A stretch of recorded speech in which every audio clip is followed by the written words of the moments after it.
Sure, I've signed up for things often, and then something comes up, and then you realize, can't make it. But we will send out a recording to those who did not make it, so they can still enjoy and learn from Mr. Carlson. All right, so yeah, if you don't mind just putting in the chat where you're from. We did that already, but if you joined, you might not be able to see that, but if you just joined us, we'd love to hear where you're from and where you teach, or if you're just an interested learner. I'll put a couple of things in the chat as well. So this series is sponsored by the Consortium of Classical Educators. And we do have a journal. We have various events throughout the country. You can check out the website there. But also of interest might be the Consortium Journal. And this is a journal that we're trying to be academic, but also be very helpful for the average teacher or a homeschooling parent, or just interested reader. So we're trying not to, oftentimes journals have a lot of technical language and you're not quite sure what's going on unless you're a specialist in the field. So we want to make this more accessible to a wider audience. We are accepting submissions for the next issue. So if you have any things you're working on, or if you know someone who writes and might have something to submit, we're now accepting submissions on truth in the classical Christian educational tradition. So more information there. I'll also be posting some links to Joe's translation of the Divine Comedy and his classes that he's offering through Kepler education, both for adults and for high school students. So anyway, just wanted to point those out.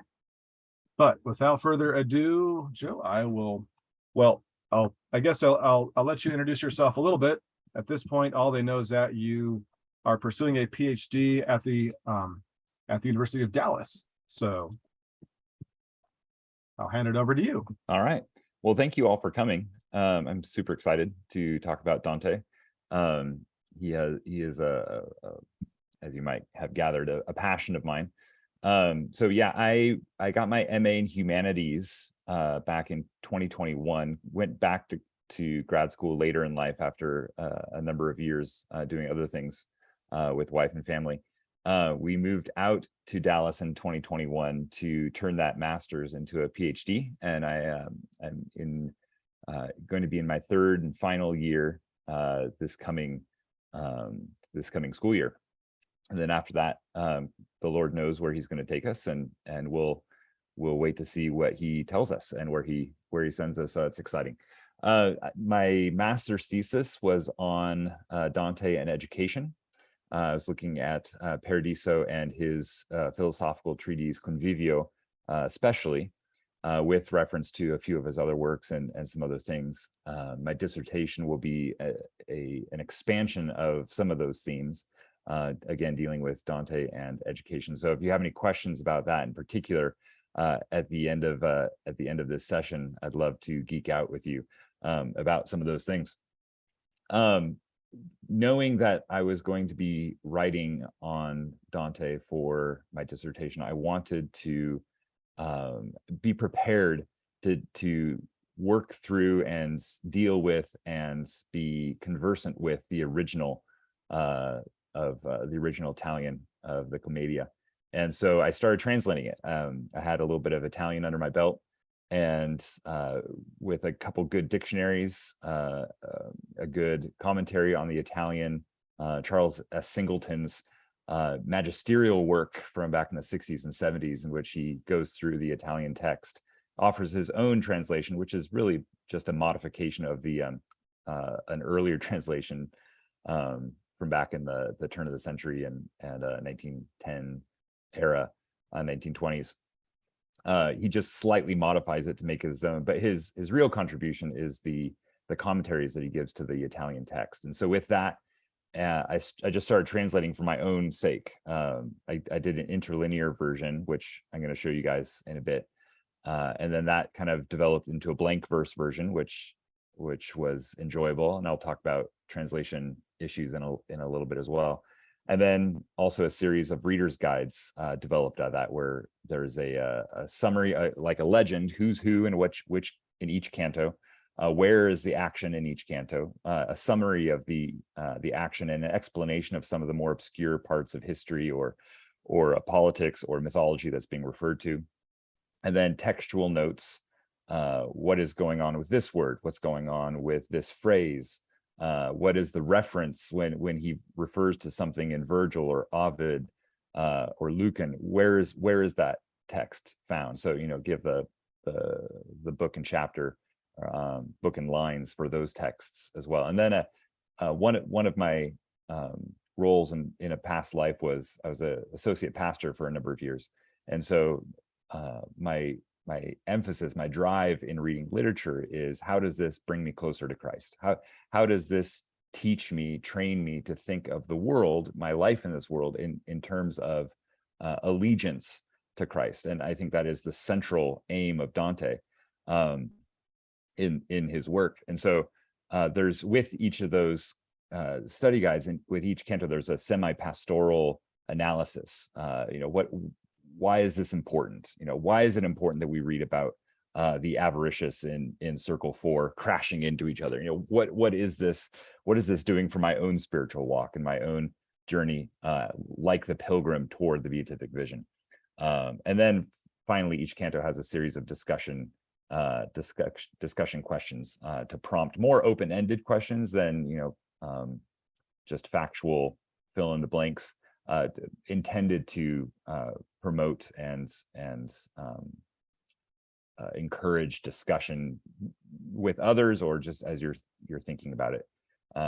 So those kind of all developed at the same time, and Roman Roads was kind enough to welcome the books and to publish them.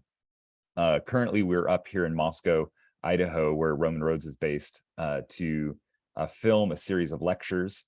There will be about 15 hours worth of lectures that we're going to be putting together, and then that'll be available, geared toward high school students, but also I believe, I'm hoping, will be helpful for teachers, parents looking to help lead and train. And with that will come a whole host of supplemental material like answer keys, sample exams, more discussion prompts, and then the lecture notes for my lectures, so that you can have it all in a spiral bound notebook and be able to help your students or your kids through this great work.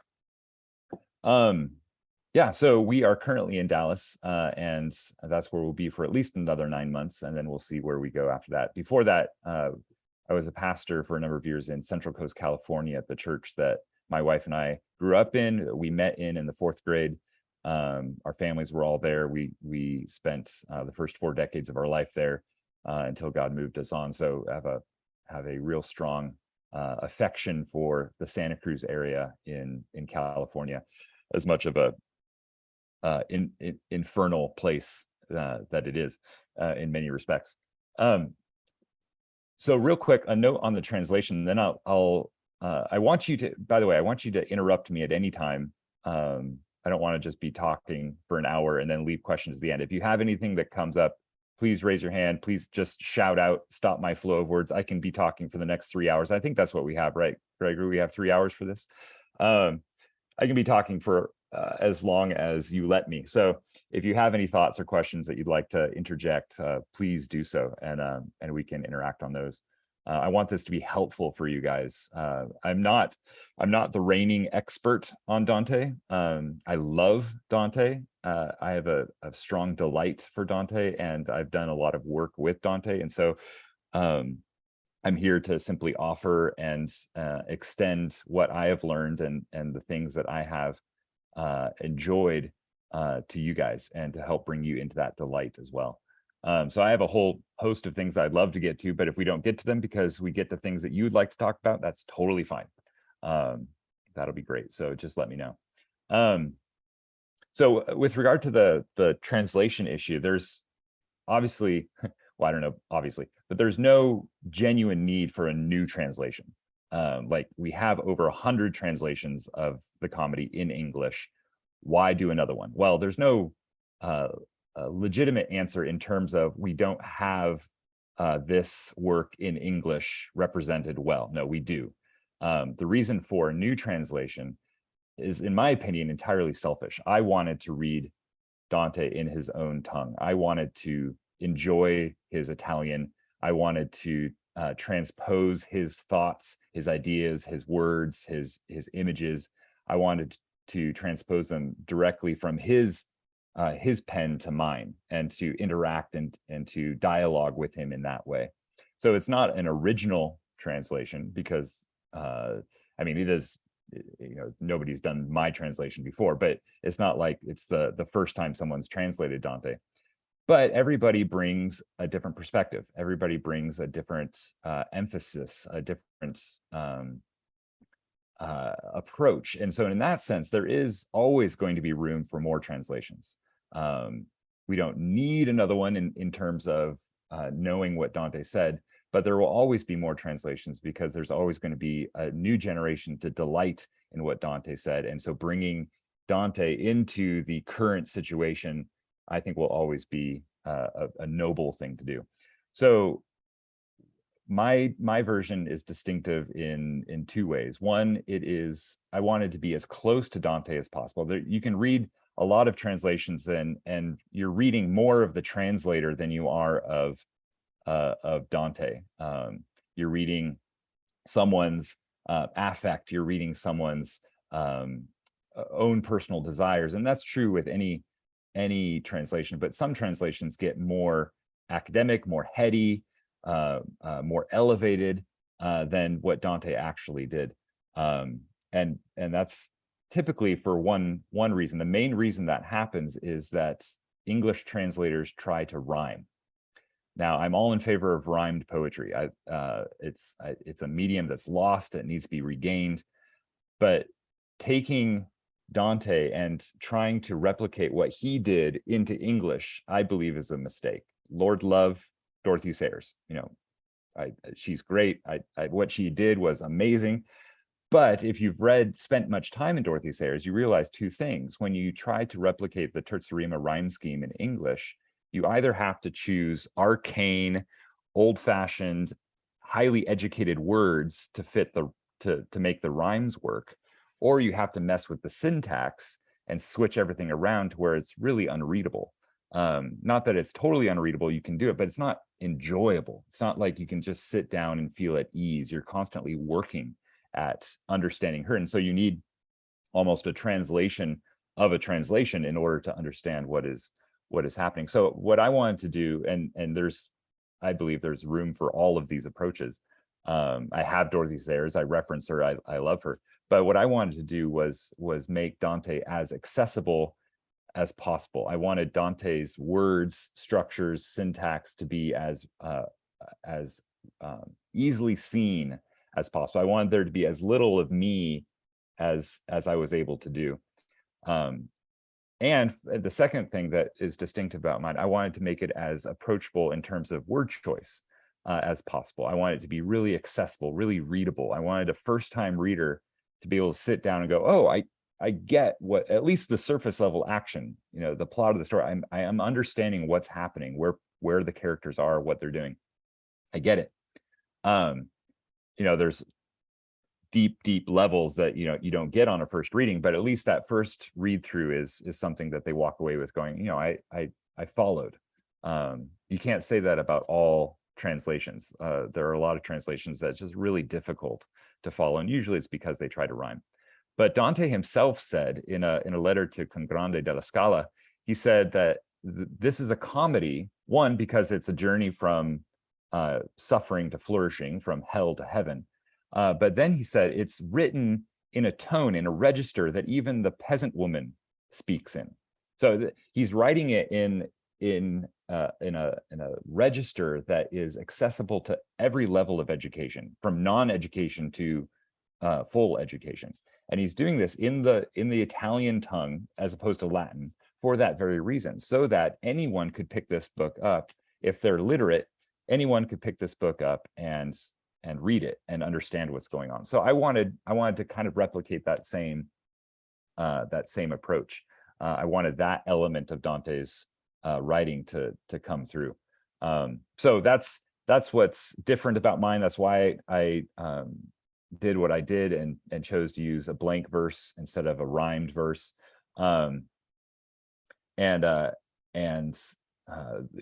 chose blank verse to allow some level of meter and poetry, the feel to still be present, but not rhyming so as to skew the syntax and to make it difficult to read. Dr. Gregory. Yeah, you mentioned before that you tried to show how hell might feel in the first translation, and then they so can you talk more about that? Yeah. So one of the things that I was trying to represent metrically, so there's ways that Dante communicates the feel and the tenor of these different realms that just simply can't be reproduced in English. I mean, he's writing in a different medium. He's writing in Italian, medieval Italian at that, and there are some things that simply cannot translate. So what do I have in my tool bag as a poet and as a translator? What do I have in my tool bag to kind of replicate those same things? And so one of the things that I did was the meter. So it's decasyllabic throughout the whole translation, 10 syllables per line from the beginning to the end.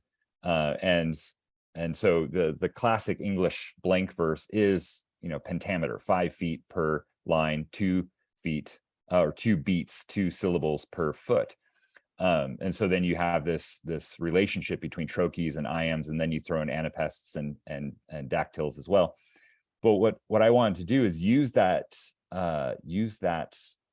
difference, or use that aspect of English poetry to create a feel in each of the different realms. So in Inferno, there's very little consistent meter.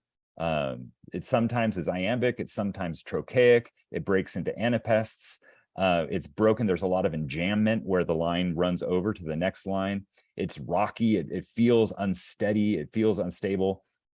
And then you move into Purgatorio, and it starts to level out a bit, where it's still not in a consistent meter, but it's smoother.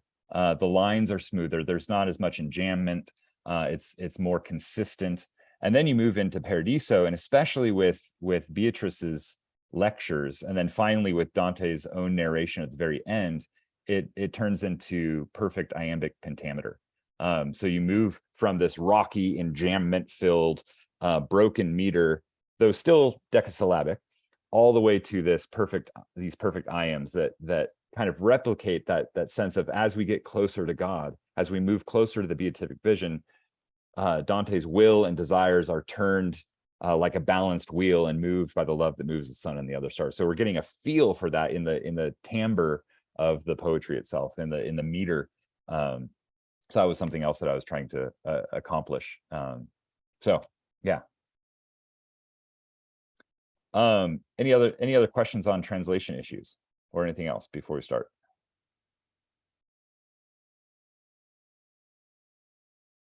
All right. So how many here have I'm assuming everyone here has read the comedy at some point. Has anybody not read it? Yeah. Okay. So Carrie, you've not read it before. I'm working on it. Okay, very good. Excellent. So there's different levels of interaction. So I'm just going to go through a couple of the key poetic devices that Dante introduces in order to give a framework for us to move forward on. In Dante, I'm going to start sharing a screen a little bit. Which one did I want to do? I want to do this one. This is from Purgatorio 12, which I'm going to reference later. Can everybody see that? It says Purgatorio 12. This is my interlinear translation. So as you see, it's the Italian line, di pari come voi che vanno a gioco. And then the English underneath, and then a kind of an English summary down here. But I brought this up. I'm going to show a different poetic device later from this canto, but here you'll get an idea of the Turtzarima, which is the his rhyme scheme that he develops, and that other people have done since him, but he's the first. And what it is an interlocking and interweaving of the lines with the end word, the end rhyme, rhyming every other line in these systems of 3 rhyme words. So apart from, so it's like A, B, A, B, C, B, C, D, C in these tercets. So here's the first tercet, and with exception of the first rhyme word, because this is what gets it going, you start to see, so giogo, carca, pedagogo, so giogo, pedagogo, rhyme. And then the next tercet, varca, rhyming with carca, and then remi, and then barca again. So you have 1, 2, 3 rhymes there. And then from there on out, the triple rhyme continues. So rifime, mi, rhyming with remi. Pensieri starts a new rhyme. Scemi continues this. So the middle line of the tercet determines the outer 2 lines of the next tercet. Does that make sense? So line 2, ending in carca, determines the rhyme words for line 4 and line 6, varca and barca. So it goes on like that. And that's throughout the entire comedy. And it's really easy to do in Italian because every word rhymes with every other word in Italian. Not quite, but it's like 99% of the words in Italian end in vowels. And so there's a tremendous host of words that you can choose from when trying to rhyme. In English, not so much. Like love rhymes with glove, dove. That may be it, right? So if you're a great love poet writing in English, wanting to use the word love at the end of a line, it's really tricky to do if you're trying to rhyme. So I just wanted to point that out. Another thing to notice, this is a little difficult because he elides syllables a lot, a little difficult to see, but every line, well, most lines, there's a few exceptions here and there, but most lines have 11 syllables. So this is hendecasyllabic. This is a hendecasyllabic line where you have 11 syllables, 11 syllables, 11 syllables per tercet. So he writes it in tercets in groups of 3. So what's 11 times 3? 33. Why 33? Well, Jesus died when he was 33.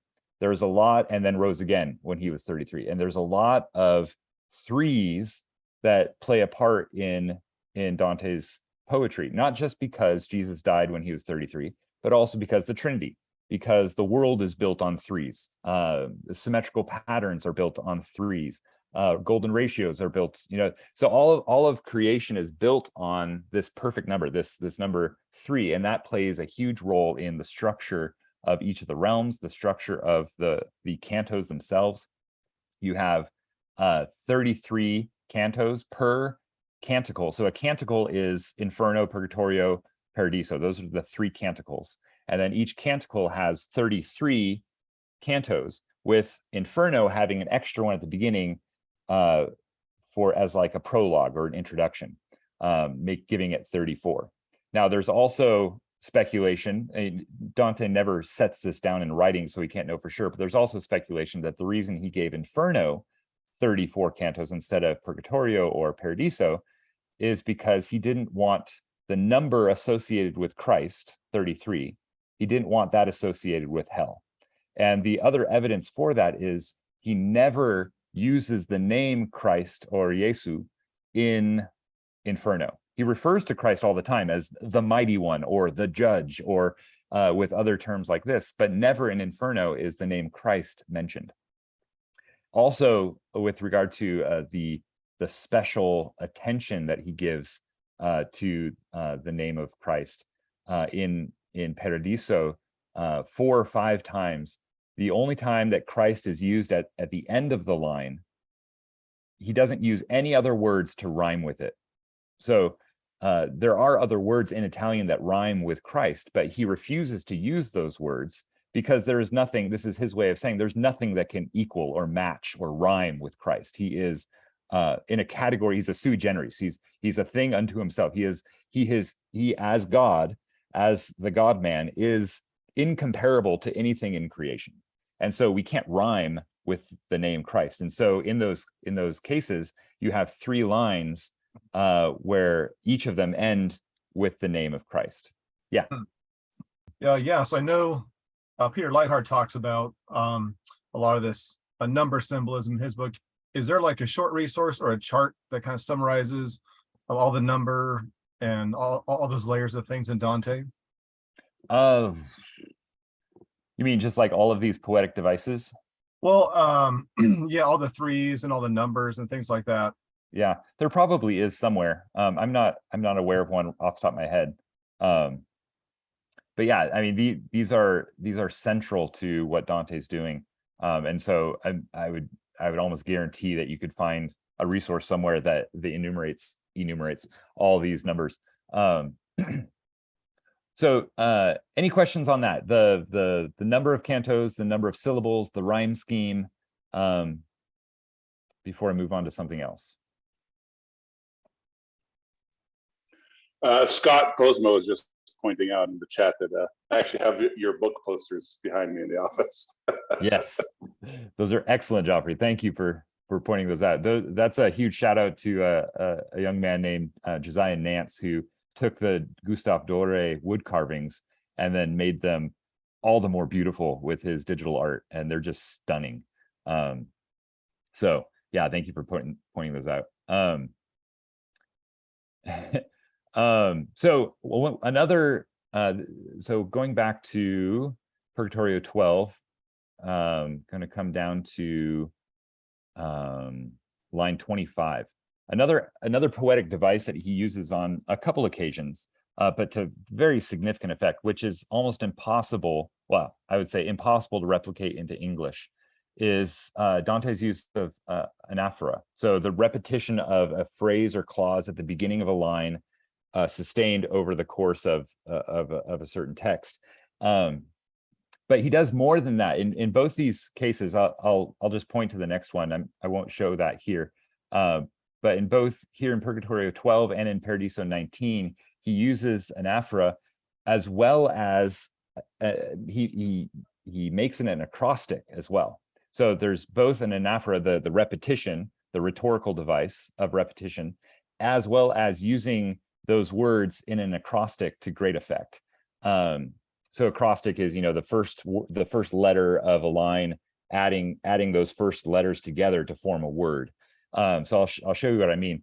You're looking at the Italian with me. You see the first word. So context. This is in the circle of the proud, the terrace of the proud in Purgatorio. It's the first terrace, and the believers there on that terrace, they have huge burdens, huge boulders on their back, and those boulders force them to look down.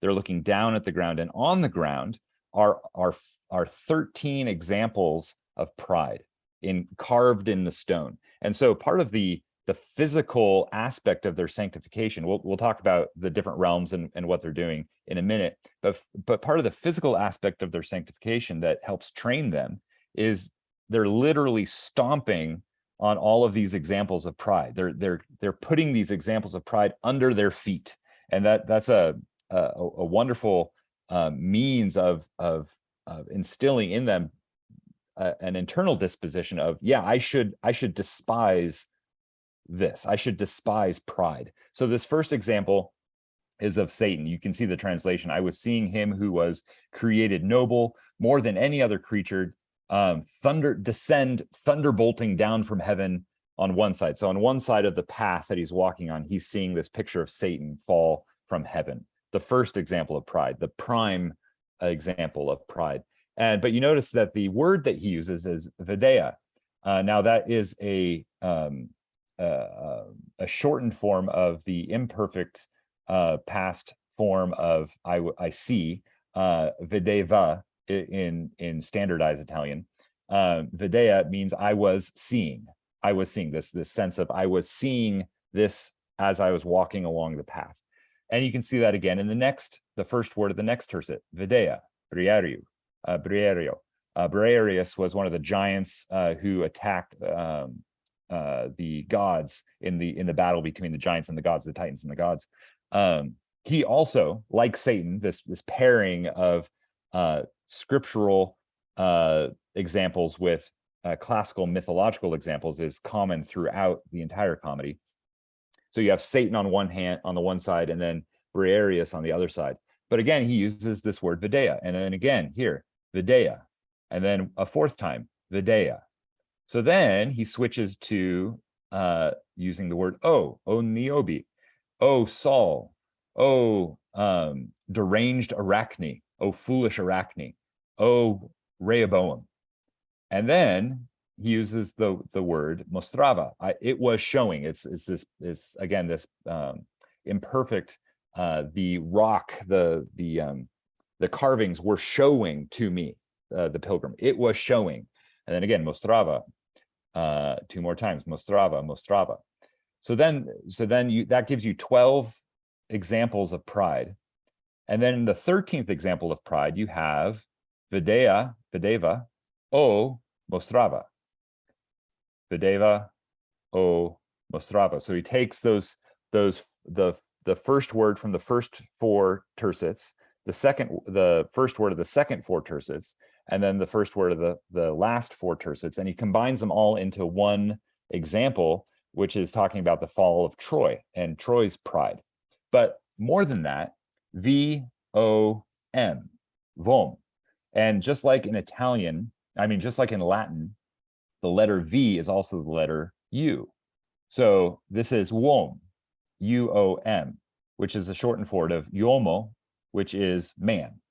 So in the poetry, in the word choices, in the anaphora and in the acrostic, Dante is making this point that can't be translated into English at all without really doing damage to the text. He's saying pride in all of its fullness is represented by man. Uomo is pride. He's identifying man and pride very clearly in this this poetry, in this poetic technique. Now that's not stated anywhere in the text, right? He doesn't have a line where he says, I would like now to identify pride with man. Everybody clear on that? Great. Moving forward. No, it's something that is seen in his poetic technique. He does the same thing in Paradiso 19, where he talks about really bad leaders. Paradiso 19 is in the heaven of Jupiter, where it's the eagle, who is the symbol of divine justice on earth, representing the kings on earth. He enumerates a number of bad kings, and he does something very, very similar, again, with the first word of the tercet, and at the end, the final tercet, you get D-U-X, or dukes, or leader. So all of these leaders have fallen, are bad leaders, and he's representing that in both the anaphora, the repetition of that word, and then in the culmination of that anaphora with the repetition of that word in one tercet, creating this acrostic, which then points to a deeper point being made by the text. So that's I just wanted to give an example of that. Let me stop sharing real quick. Just wanted to give an example of that to give some idea of what is going on in the poetry and what Dante is able to accomplish that can't be translated into English. One, I forgot to mention, what a part of the project that Roman Rhodes and I are collaborating on will be a series of interlinear texts where we will be able to see the Italian, just like I showed you. You'll have the Italian line with the English gloss underneath it, so that you can be referencing and understanding and seeing that for yourself. Susanna. I'm sorry if I missed it. I heard you say that it cannot be translated,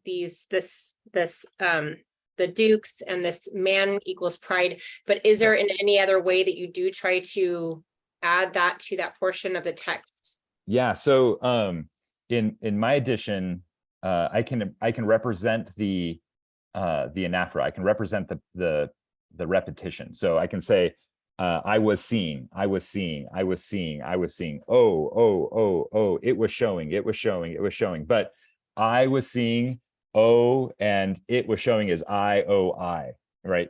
There's no way that I can create the same sort of repetition that when put together in that 13th stanza spells man, because I would have to use an M word, an A word, and an N word, which, you know, I could figure out how to do, but not without doing great damage to the Italian. No, I do understand that. I'm Okay. asking I think I know the answer now, but that there's no other way in which you try to make that association between man and pride, even though you can't do it in your English translation. There's no other element to that piece where you try to help make that connection for the reader, right? Right. That's what I do in the reader's guide. Okay. So in the text, there's no way of doing that without adding something that Dante didn't put in, and I was against doing that because I wanted just what Dante was there. There are some translations, and these are really interesting. I don't know what he does with this passage, but Clive James is a poet translator. He translated the tercets into quatrains. So each tercet is given a full quatrain, a full 4 lines instead of 3. And he does that in order to do a lot of the glossing or explanation in the text. And so it's really interesting. He's adding a bunch of things to Dante that aren't there, but are really helpful for understanding what's going on. So it's like 75% Dante, 25% Clive James, but it's like a commentary woven into the text itself. So not what I wanted to do, but you know, a totally legitimate thing for somebody to do if that's what they want. And in a case like that, that's where you probably could introduce something like that. Does that make sense? Yeah, thank you. Yeah, Jake. Yeah, I was curious. I have Sayre's translation in front of me, and I Okay. pulled it up just wanting to see how she would do it. And it looks like, if I'm getting this right, from 28 to 58, on the left side, she has like mine, and then she goes Niobe, Saul, mad, and then now. So I don't know if she's doing that on purpose to show MAN. Yes. But that's how she did it in that. Yeah, and so she is able to do that.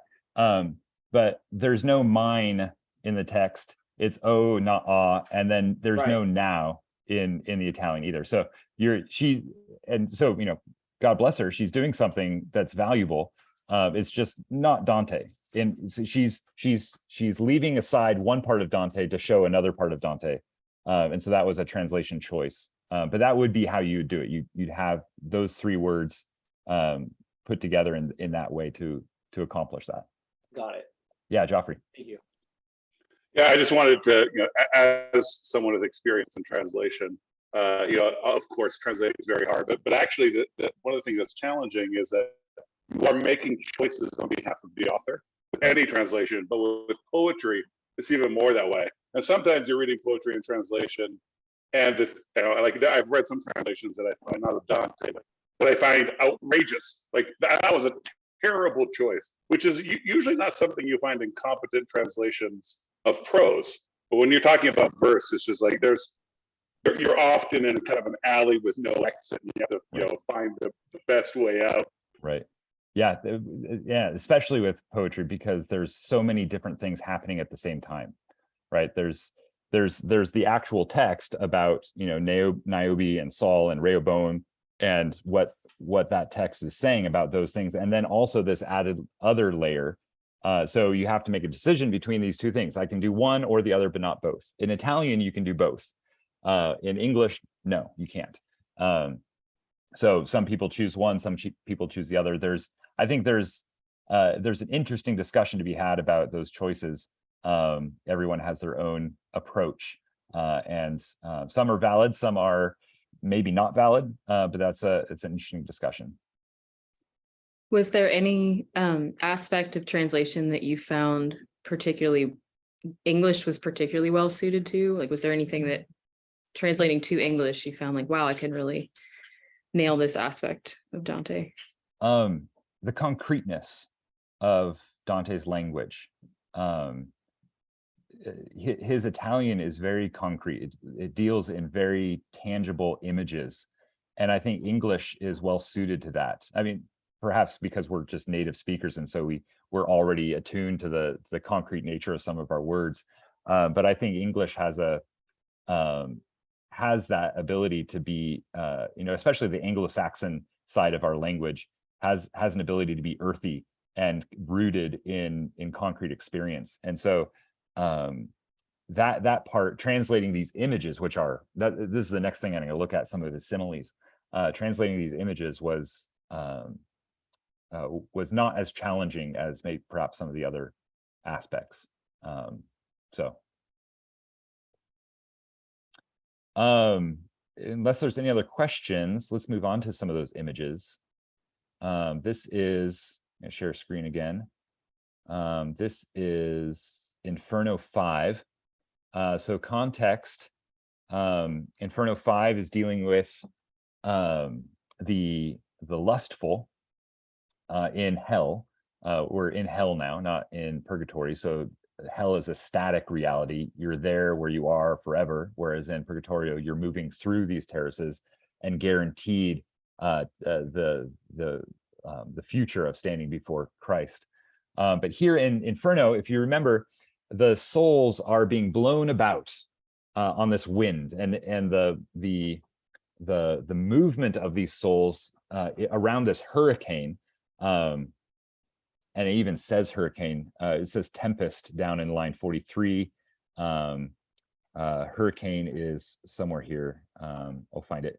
But in this violent windstorm, they're being tossed about because they were in life. They were tossed about by their passions. They did not govern their passions with reason. Rather, their passions governed them. And so the contrapasso, the punishment that fits the sin, the punishment that is an expression of the sin, here is being blown about by this wind. But in these series of 3 similes, Dante gets very specific with these souls. So look down first at line 40.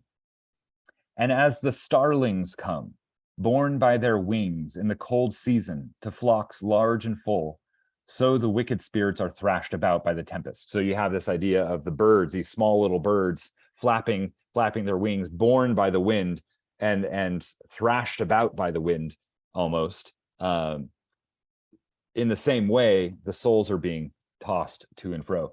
And then the next one is the top of this page, line 46. As the cranes go by, singing their lays, making themselves a long line in the sky, so I saw coming, bearing many woes, shades whisked by the unceasing whirling winds. So now we're switching to switching from birds, little birds that are being tossed about by the wind, to cranes who are lamenting, who are singing these sad lays, who are making these woeful cries as they descend in a long line. So now we have the image of a long procession of sinners coming toward the pilgrim in Virgil. Then it's a long list of some of the inhabitants. But then we have a third simile using again birds as the subject, and there's a particular pair. Tossed about, lightly borne by the whirlwind. A particular pair of lovers that are intertwined or interwoven together, and they cannot be separated. This is the famous Francesca and Paolo, adulterous lovers who were murdered by Francesca's husband, who was also Paolo's brother. They are forever entwined, gripping each other in hell as part of their punishment. And so now Dante, the pilgrim, is focused on just these lovers. And you notice what he turns to, again, bird imagery. As soon as the wind brought them close, I said, "Oh, you troubled souls, come and speak with us if another forbids you not to come. As mourning doves, called by desire, with wings lifted and steady, come across the air to their sweet nests, by their will delivered, so too these left that crowd where Dido was, and came to us across the evil air. Such power had my affectionate cry." Now here we get a sense in the simile. We've moved from these little starlings that flit about and are blown about by the wind. We move to cranes who form a line in procession, to now a pair of doves, gentle, soft, cooing doves. that are representing this pair of lovers. And part of what Dante is doing is showing how the pilgrim is almost falling in love with these sinners. He is full of pity and compassion to the point where he feels like their presence here in hell is unjust. Like, how could such devoted lovers be condemned to such a punishment? And we get this feeling even in this simile as mourning doves called by desire, as they coo to one another, as they call to one another, these pair of mourning doves, just as the pilgrim is calling to them with desire and affection. They come over to him, and this image is born then of a pilgrim calling out with affection to these cooing doves, and it's very gentle and sensuous, and it's a really incredible moment, because we have this disconnect between what's going on, what's happening. They're being punished for eternity in hell for sleeping around, committing adultery, and God is judging them. And here the pilgrim is feeling compassion and warm-hearted toward them. Well, should the pilgrim be compassionate and warm-hearted toward this pair of sinners? That's a lesson that he's going to have to learn throughout Inferno, and really come to grips with sin in its isolated and condensed form here in hell, where it has come to define the person. All humanity has been lost, and all that's left is sin, the sin of that person.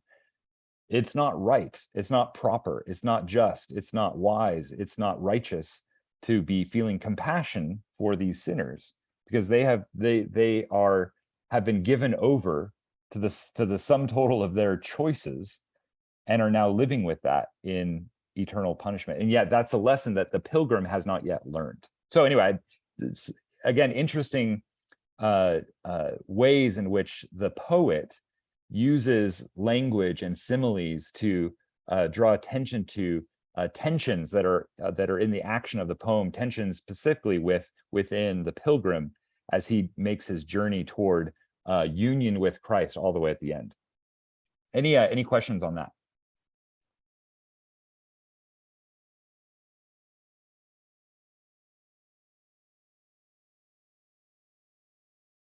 Okay, I have 9 minutes before I'm going to officially open it for questions, but if no one has any questions, I'm just going to keep talking.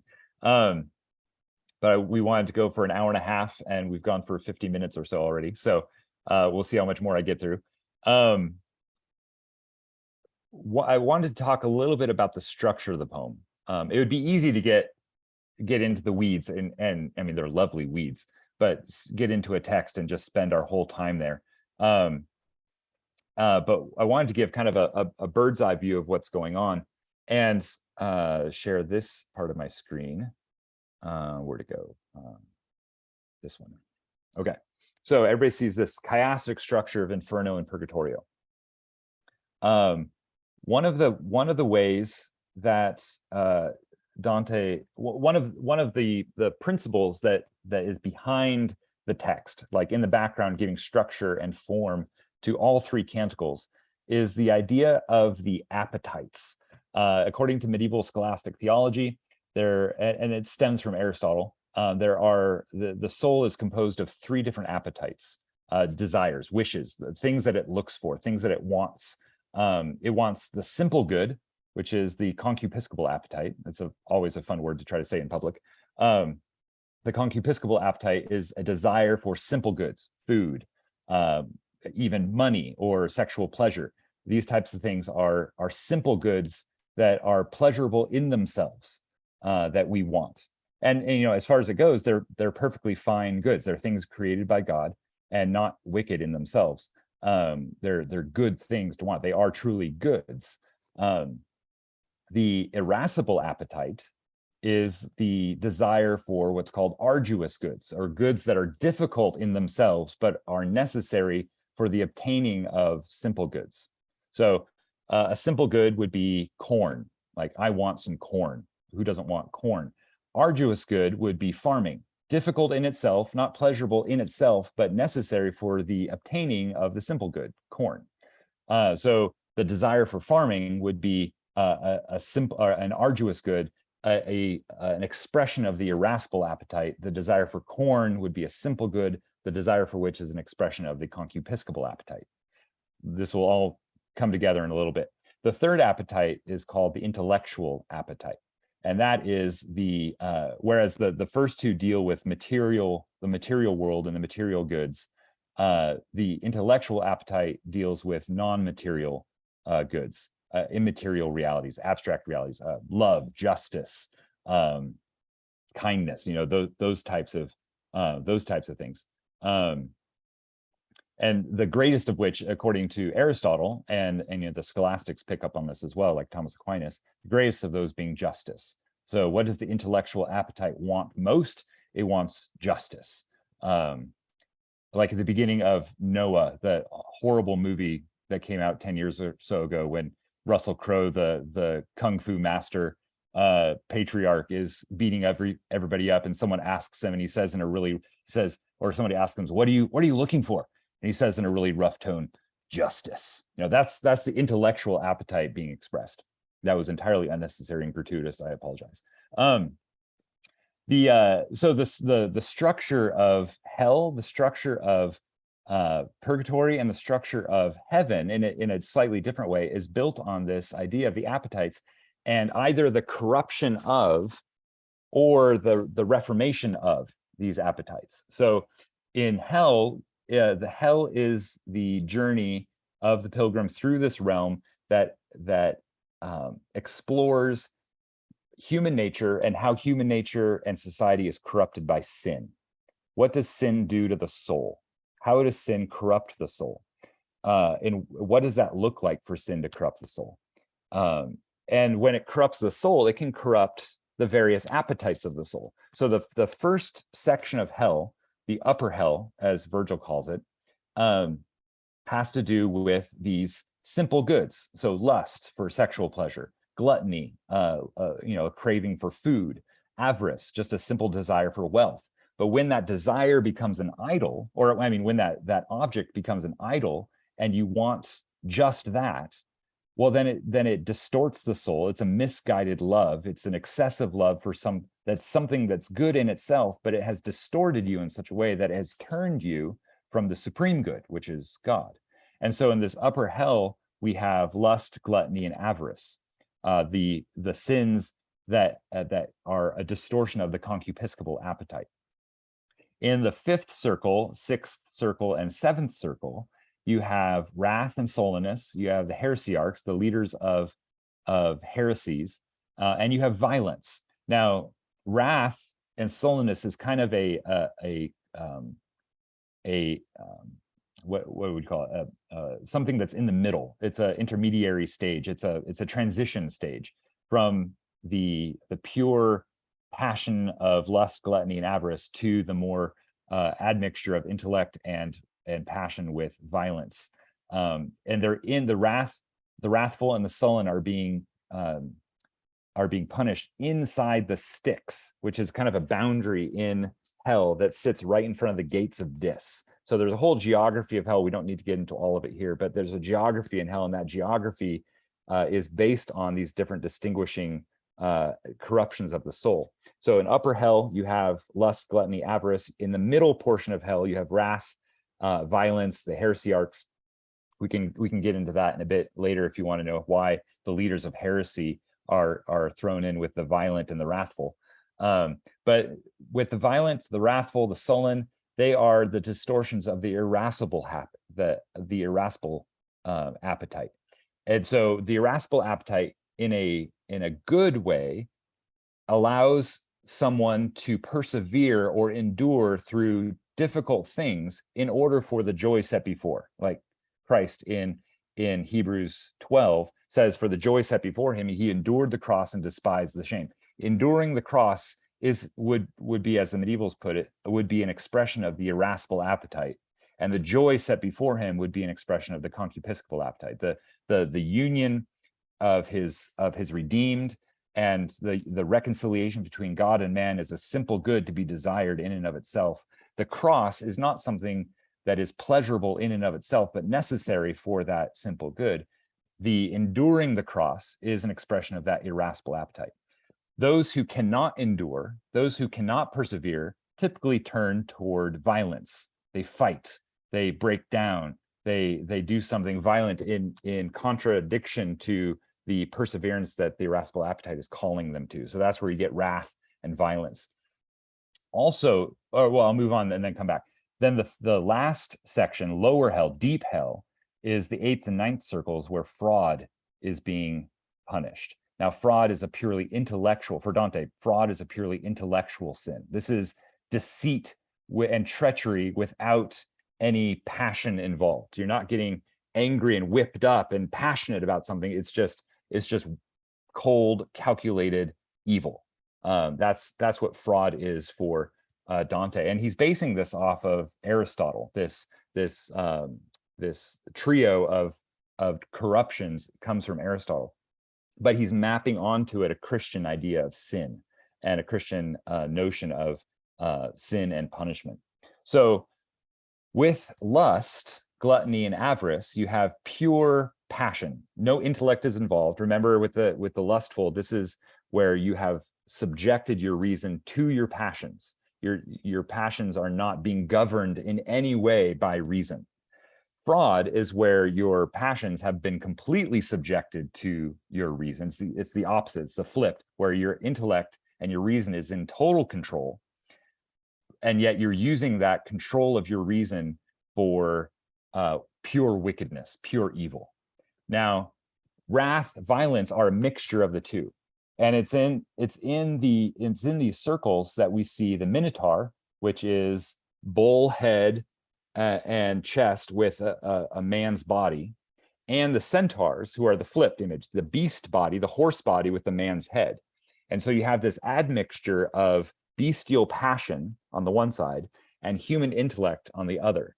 And this mixture is what produces this middle section of hell. And then in the lower realms, it's pure intellect. And then in the upper realms, it's pure passion. The reason why, and this was true for Aristotle as it was true for Aquinas, the reason why fraud is down at the bottom in the lowest parts of hell, the most hateful part of hell, is because the intellect is what distinguishes us from the beasts. The intellect, the intellectual soul, is that element of our soul that unites us or that makes us the image of God. So we share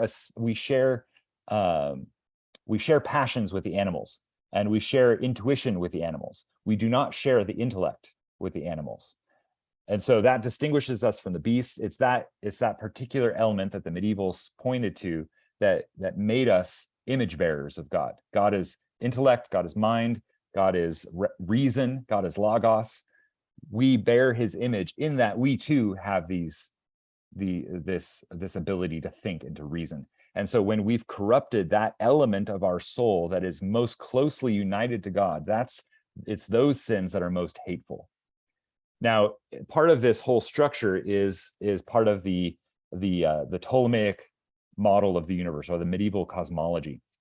And with that, you have, again, or not again, I haven't said it yet, but you have God outside of the universe in the Empyrean. You have 9 levels of the heavens, going from the prima mobile, the first moved sphere, down through the fixed stars and the 7 planets. If you've read Planet Narnia, you'll have some idea of what we're talking about. Down to the earth at the center, and then at the center of the earth, at that point furthest away from God. So that point that is at the polar opposite, literally the polar opposite of the universe from God, you have Satan in his prison down at the very center of the earth. And so when Virgil and Dante get down to the center to see the lowest of the low, the most hateful sinners, they are all surrounding in concentric circles. They're surrounding Satan himself, who is pictured with 3 heads and 3 wings, or 3 sets of wings. And in the middle head, Judas Iscariot is being chomped, and in the side heads, Brutus and Cassius are being chomped. So these are the betrayers of their lords and benefactors, is the worst of the worst, and Judas is the worst of the worst of the worst. And an interesting side note that the poet Dante briefly draws attention to is they're all encased in ice, and this ice is kept frozen by the continual beating of the wings of Satan as he's trying to escape, right? Satan is trying to escape, trying to get out of jail. He's trying to lash free from the prison that God has put him in, because he hates God and he wants to do everything possible to do everything that God has told him not to do, and to not do everything that God has told him to do. He hates God. He's trying to get away, but his wings flapping is what keeps the ice frozen. So you have this wonderful irony where Satan is imprisoning himself. And that is, again, this is not something that the poet directly draws attention to, but it's a perfect image of the sin that defines everyone in hell. They are there because of their own choices.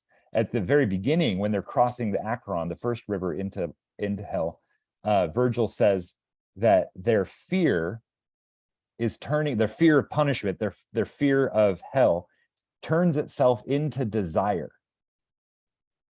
They are where they want to be. This is an image and a concept that Dante brings out in The Great Divorce to great effect. Hell is where we say to God, or hell is where God says to us, "Thy will be done." Heaven is when we say to God, "Thy will be done." Right? So everyone in hell is there because they want to be. Their sin is defining them. They've chosen their sin over against God. Their fear turns itself to desire. Their very action, beating the wings, is what keeps them there. Their very rebellion is what holds them in place. So in another picture, it's as if hell is a room that is locked on the inside, right? That's what's hell. So then purgatory, it's not primarily a defense of the Catholic doctrine of purgatory. The official doctrine of the church wasn't even codified until 30 years previously in the Council of Lyon in 1274. And even then it was a very sparse statement about the nature of purgatory. Dante adds all of the imagery that you see. He adds the mountain, he adds the Beatitudes and the songs and the hymns and this journey through the 7 deadly sins. He adds a base of the mountain. He puts the Garden of Eden at the top of the mountain. He does all of this in order to expand his poetic, to make his poetic imagination rich and alive, so that as we go through that as readers, we're getting a sense of what he's wanting to tell us, which is all about sanctification, right? If hell is about sin and what sin does, purgatory is all about sanctification and what the work of the Spirit after repentance. Every soul that he meets in purgatory has already repented and believed, and that's mentioned multiple times throughout. Every soul except the pilgrim, that is, has repented and believed. And so life after repentance, life after the moment of regeneration and salvation, looks a certain way. As God works in to us our salvation, Philippians 2:12, we work out that salvation in a particular way. And that's what the souls are doing on the mountain. And it's in the inverse order of the appetites. So the primary, again, the most hateful thing to God is the corruption of our intellect, the intellectual appetite. And so pride and envy are the intellectual, or the corruption of the intellect, where we think of others as inferior, or we're afraid of others, and so want to see them torn down so that we ourselves can be propped up. That's pride and envy, the intellectual appetite. And you'll notice that it's there's a chiasm being formed here. As you go from lust to fraud, so now we're going from pride all the way to lust again. And it's in reverse order. So wrath and sloth are the corruptions of the irascible appetite, which then get reformed and purified in purgatory. And then the top 3 terraces, avarice, gluttony, and lust, are the reformation of the concupiscible appetite. And so we get a sense for what these appetites do and are supposed to be with beatitudes. Dante uses 6 beatitudes. He uses one of them twice to represent avarice and gluttony both, as they're hungering and thirsting after righteousness. He uses these beatitudes to symbolize, or to point to what a reformed appetite looks like. So pride are blessed are the poor in spirit, right? And then it goes on from there. Avarice and gluttony are blessed are those who, the avarice, he says, blessed are those who thirst for righteousness. And then with the gluttonous, he says, blessed are those who hunger for righteousness. And then with the lustful at the very top, he says, blessed are the pure in heart. So those who have learned the opposite virtue. So with pride, they're learning humility. In the envious are learning generosity. The wrathful are learning peace.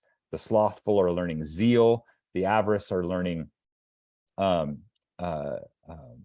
forgetting what the avarice learning. Gluttony are learning temperance, moderation, and the lustful are learning charity.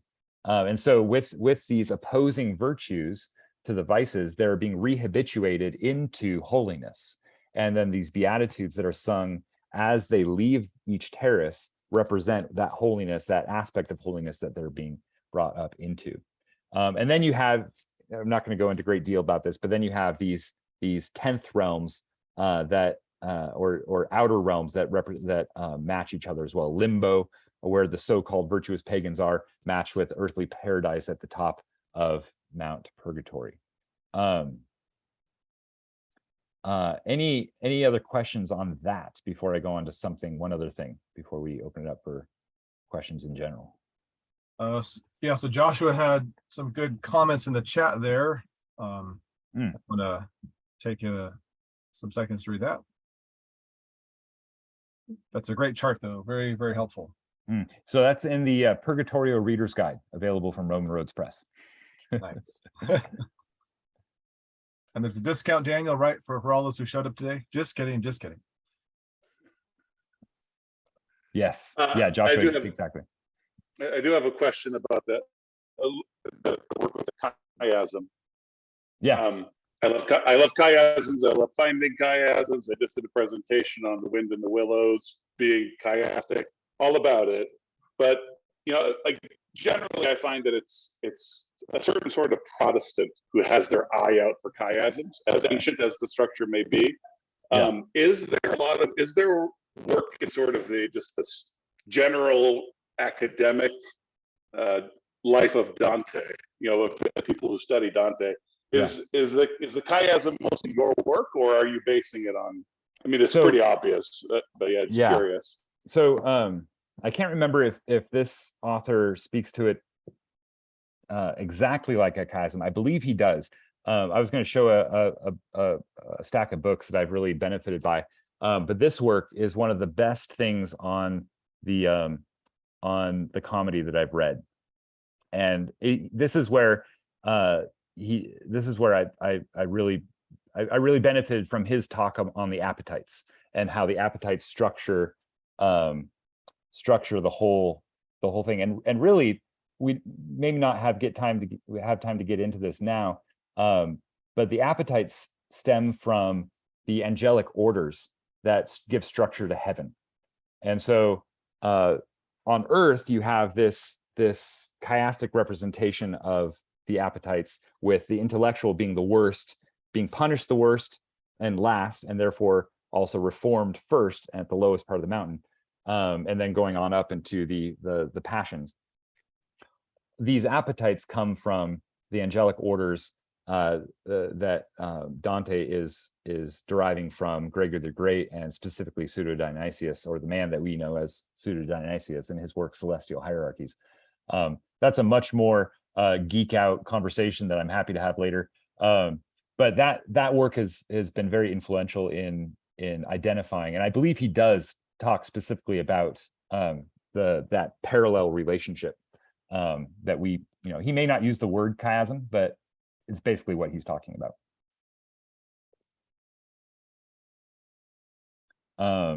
Yeah, Joshua, it's exactly right.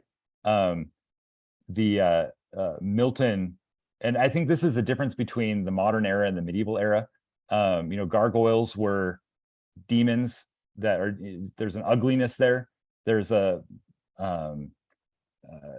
medieval plays and mystery plays, the demons are often just kind of vulgar and unsophisticated.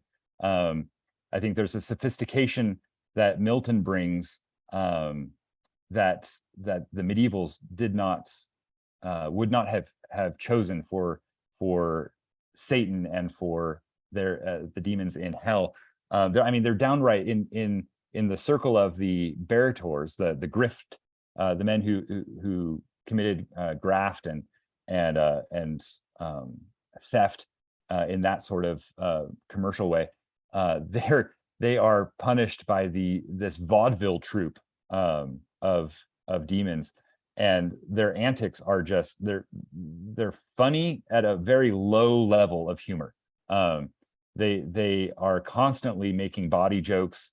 For instance, at the end of one canto, and Dante spends time talking about this in the following canto, one of them farts as a bugle trumpet signal to let the troop go forward. I mean, it's just gross, lowbrow humor. Say what? I said they're middle school boys. Absolutely. Exactly. They're seventh graders. And yeah, my question is kind of why? What has changed in that way from an evil understanding, like demons are stupid, to Milton being like kind of giving it this prominent place, like, oh, somewhat sympathetic. He kind of mirrors our fall. He's, I think someone else can answer this if they think my answer is wrong or misguided. But I think there is a certain level of introspection that comes about after the development of the telescope and the microscope. Part of the Enlightenment project is hey, we can see way out there and identify really far away things, and we can see down there and identify really small things. Let's turn that lens of reason and discovery in on the self and discover ourselves in this same way. So I think there's a depth of self-introspection that is new with the Enlightenment, with the modern project, that I think Milton might be that he might inherit coming in the middle of the 17th century. That mindset of self-discovery and self-analysis is just in the air during the Enlightenment. So and it's not the case with all of their introspection and discussion. The Summa Theologiae is very comprehensive in its understanding of self and the relation of self to God, but it's different. It's not self-introspection. It's study. It's an intelligent dissection of the self, but it's not Thomas looking in on himself and contemplating these things, right? And so I think when it comes to the demons, Dante is representing that more medieval understanding, whereas Milton is bringing a little bit of our own tendency as man, and that's shaping Satan as to a large extent. I mean, Satan to a large degree is man in his pride, right? Part of what Milton is trying to represent. Is that, for those who have taught Milton and Dante, does that jive? Would anybody else say anything different? Line 30 of Canto 3. Which is this, Inferno?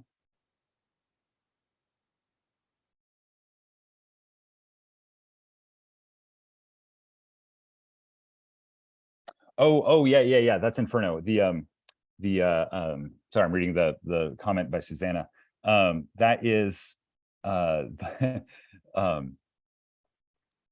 he was Pope for about 4 months and then abdicated. That's his cowardly, or craven, as Esselin translates it. The word is more cowardly, like just this. I'm refusing to make a choice. I'm refusing to do something. I'm abdicating here out of cowardice. And he after 4 months of being Pope, he stepped back, and that led the way to Boniface VIII becoming Pope. There was one other Pope in between them, I believe, but that made room for Boniface to come in. And Boniface, as anyone who's read the comedy knows, Boniface is like one of Dante's prime enemies, and indirectly the cause of his exile. Sorry, my little ones are in here interested in No, Dante. it's great. So you would think that he is referring to the Pope then instead of Pontius Pilate. Is that right? Yes, I think it's Celestine V. Yeah. I mean, certainly there's resonances with Pilate.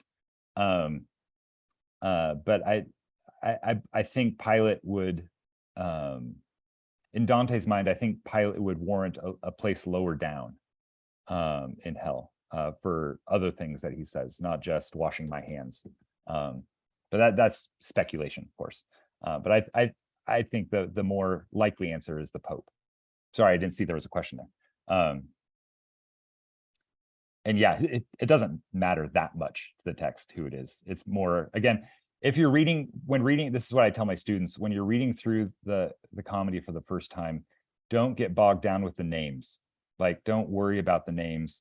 Look to what the action is and see what the action is representing. The names are going to confuse the heck out of you because he references over 500 individuals throughout the comedy. And there's no way that we can fully understand the histories of each and every soul that he talks about. So look to what the action being referred to is, and let that be the lesson you draw from that portion of the text. Yeah, Gregory. Yeah, speaking of the Pope, so I put a link that you wrote, 4 Reasons to Read Dante, just for everybody. But one challenge I have in teaching mostly Protestant students is they think, well, this is all Roman Catholic, this is medieval, and that was all bad before Martin Luther. Purgatory is bad. So can you just talk about, why should we, as probably mostly Protestants, read this book? Yeah, and my reader's guides are specifically written to Protestant students. I'm a 1689 Reformed Baptist, and so I'm even further from the Catholic world than even Reformed Presbyterians are. So what am I doing translating Dante? Well, Dante is part of our shared heritage, right? The church didn't begin in earnest in 1517. The church began in earnest at Pentecost, and the Spirit has been alive and working through his people since that time, all the way up through the Middle Ages, even through and past 1517. So looking at those places in pre-Reformation time, where looking at those passages in great works of literature and in poetry and theology, where we can find commonality, is a very valuable exercise. And if we're going at it with that mindset, we're going to find a lot more commonality than we expect. If we go into the mindset going or thinking, they're just a bunch of heretics before Luther came around and kicked butt and took names, we're totally misunderstanding the work of the Spirit. We're totally misunderstanding the continuity of the church, the truth, goodness and beauty. We're not applying Lewis's great advice in the introduction to Athanasius on the Incarnation, where he says, for every one modern book you read 2 ancient books, because looking back at other moments in history, at other seasons when people had different worldviews, is like the I forget the quote exactly, but like the clean sea breeze rushing through our mind and cleansing us, because there's different weaknesses and there are different strengths. And acknowledging that, it forces us to acknowledge, and this is why we don't like to do it, but it forces us to acknowledge that we have weaknesses, and those other eras confront us with those weaknesses. And I think the primary weakness that we have today is we just assume a materialistic, reductionistic, naturalistic worldview. We just assume out of the gate that matter and spirit are irrevocably separated into different hermetically sealed realms. And so what I do in the material world has very little, if any, reference to what I do in the spiritual world, and never the two shall meet. So that is not the weakness that Dante had. That was one of the medieval strengths, as they recognized a world permeated by the spiritual world, a material world permeated by the spiritual world, a world in which God's transcendence was everywhere recognized. Just like they took it for granted that we are small and God is great, even if they, didn't fully follow Jesus Christ and fully believe his word. There was an atmosphere of the recognition of that reality was in the atmosphere, and that led to superstition and some things that need to be turned away from. But what Dante does in a very scriptural, Christ-honoring way is show us what it means to live in a world that was made for Christ, by Christ, and through Christ. A world in which Christ is the arche, right? The integration point, the one through whom and by whom all things have meaning and make sense. Right? We don't look at a tree and think that only exists and that only has meaning because Christ sits on his throne. We don't think that. We think, oh, that's just a tree. Let's categorize it according to its Latin name, right? We don't think in terms of its spiritual significance, its reality in the mind of Christ, and its purpose, therefore, given it by Christ, who is the creator and sustainer of all things. That was a knee-jerk, not a knee-jerk, what's my idiom?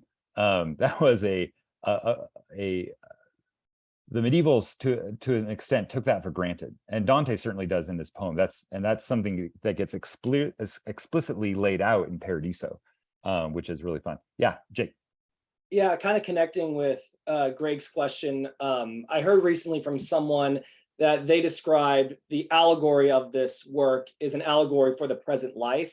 And I've been thinking about that as ways of how would I approach teaching this to Protestant students? And would you say connecting this would be a helpful way to encourage Protestant students, saying kind of like what Greg put in the chat, like purgatory, don't just assume Roman Catholic theology, but look at all three of these things as an allegory of the present life as a Christian and how we deal with sin, sanctification, right, and then glory as being new creatures in Christ. Would you agree with that idea of approaching it as a present life of how we are to live in this world, and how to give that to students to think about as we approach teaching this? Yes, exactly. And not only would I say that's an important thing to do, I would say that that's exactly what Dante wanted us to do. In that same letter I referenced earlier to Con Grande della Scala, he wants us, he takes the classic fourfold interpretation of scripture, the literal, the allegorical, the tropological or the moral, and the anagogical, the eschatological reading of scripture, where we can see all four layers happening at the same time. He wants us to take that fourfold method and apply it to his own poem. And so he's wanting us to read this as a literal journey through the afterlife, but he also wants us to read it as the soul's journey to God as it deals with the consequences of its own actions.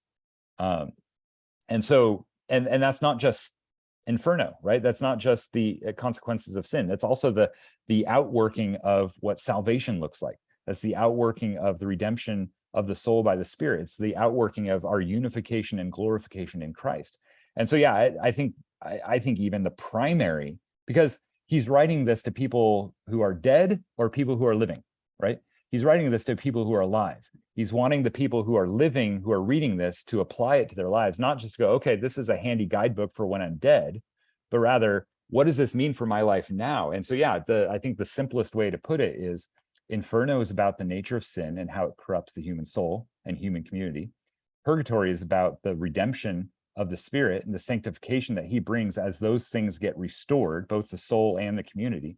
And then Paradiso is about what does life in Christ actually look like past the redemption and reformation of habits. What does unification and glorification in Christ actually look like in this life? And so there's a whole host of passages, surprisingly, a whole host of passages in the Paradiso that have to do with very worldly things, and I mean like things concerned with this world, not fleshly or sinful things, but very earth-centered endeavors, like nation states and families and cities, and how like Cacciaguida laments the Cacciaguida in the sphere of Mars is one of Dante's great grandfathers, and he laments what has happened to Florence, and that there's like 2 or 3 cantos devoted to Florence in Paradiso. And you realize what Dante is after, and maybe this is another way of bringing this home to your students. Dante wants to move away from this world toward Christ in order to then come back to this world and bring Christ with him.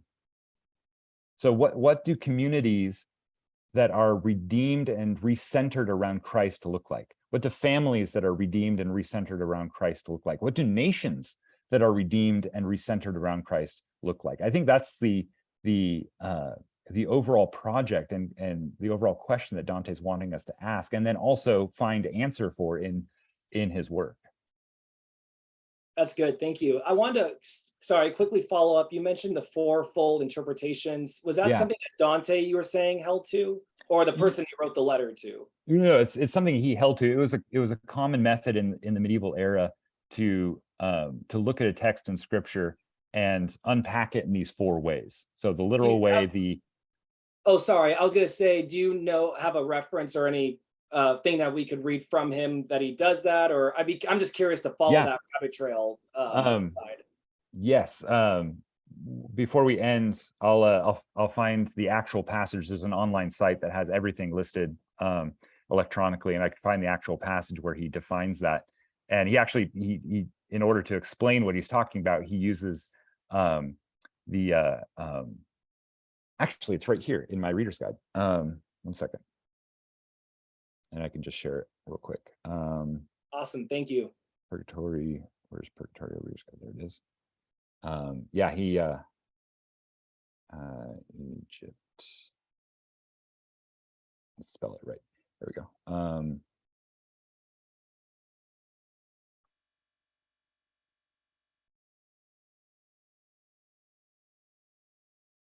Oh, I didn't list it here.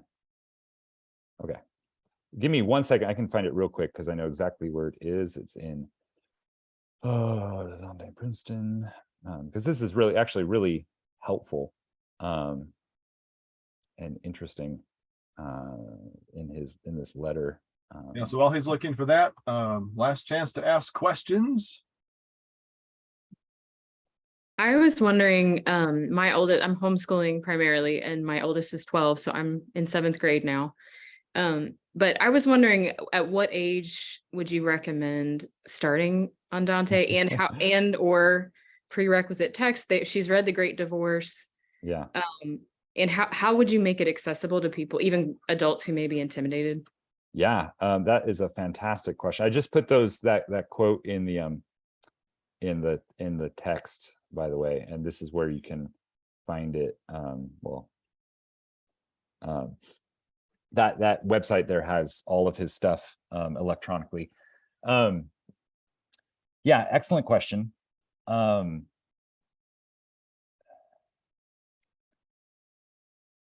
Probably maturity level, they're probably not going to be ready for it until, I would say, 11th grade. I would say juniors are probably a good age to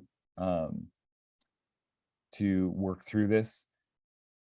That Can I said, rephrase the question? Because in the classical world, I can ask it this way: how would you assess readiness for it?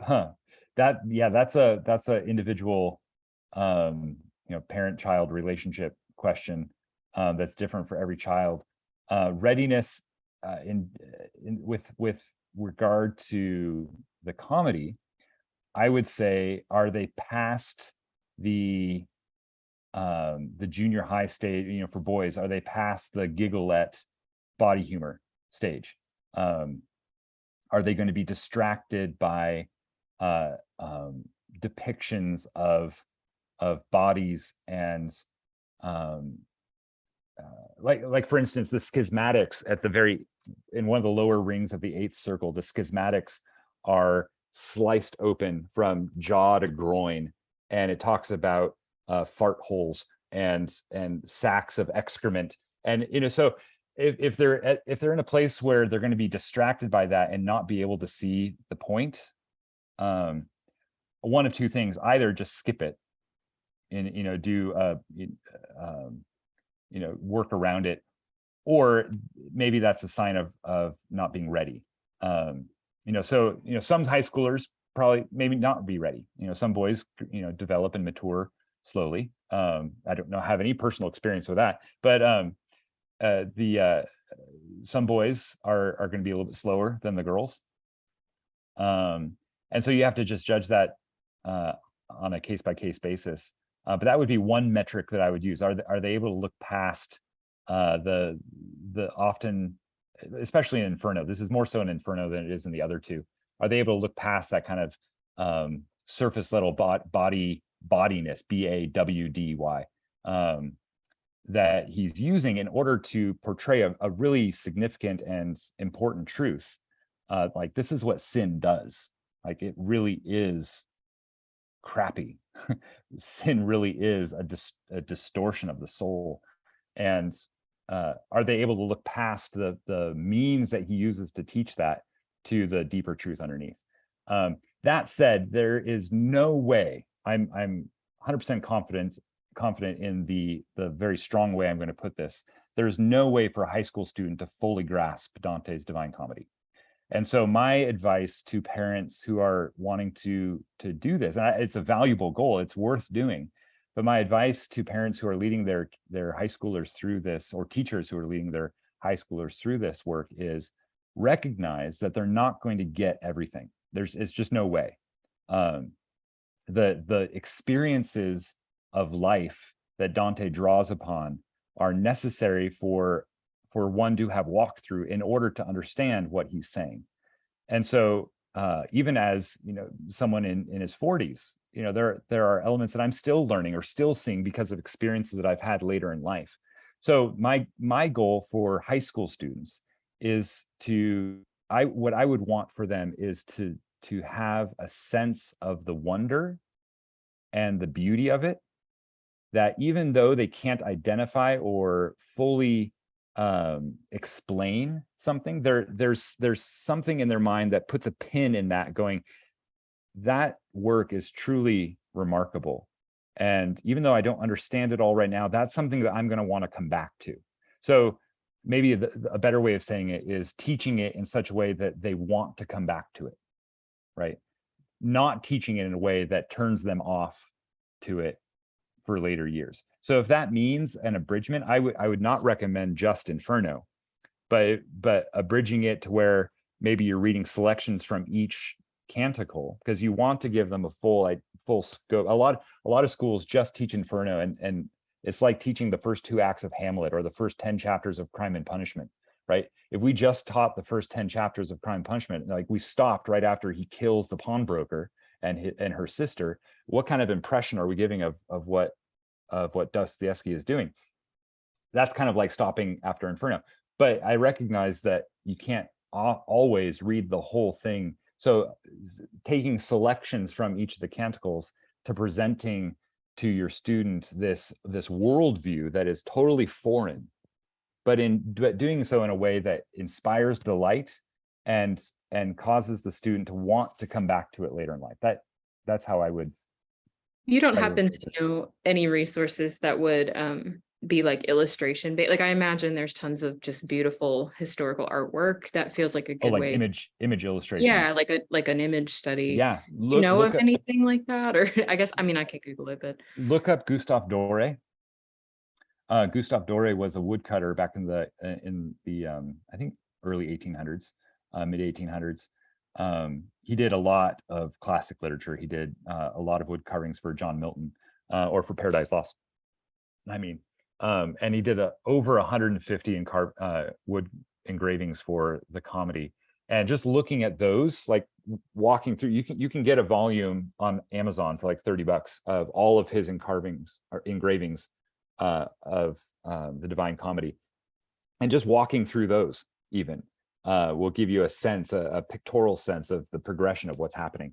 But I wouldn't do that divorced from the text, because the text, he's extrapolating, he's illustrating something from the text, and if you don't have the context of what he's talking about, then it'd be difficult to fully grasp what he's doing. But that would be a real help.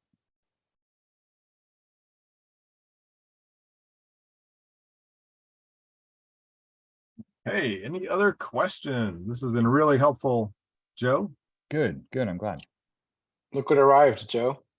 Oh, the reader's guides. Just a couple hours ago. Oh, awesome.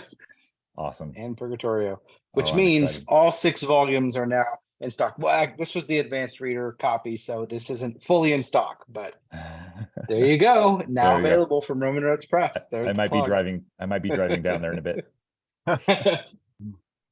Fantastic. If Yeah, well, if I can close with one text real quick, absolutely. just to read it out loud. This is the text that brought me back to Dante, that I just fell in love with and reinvigorated my study. This is from Canto 10 of Paradiso. He's brought into the heaven of the sun, soul, the sun in not S-O-N, although there are significant, the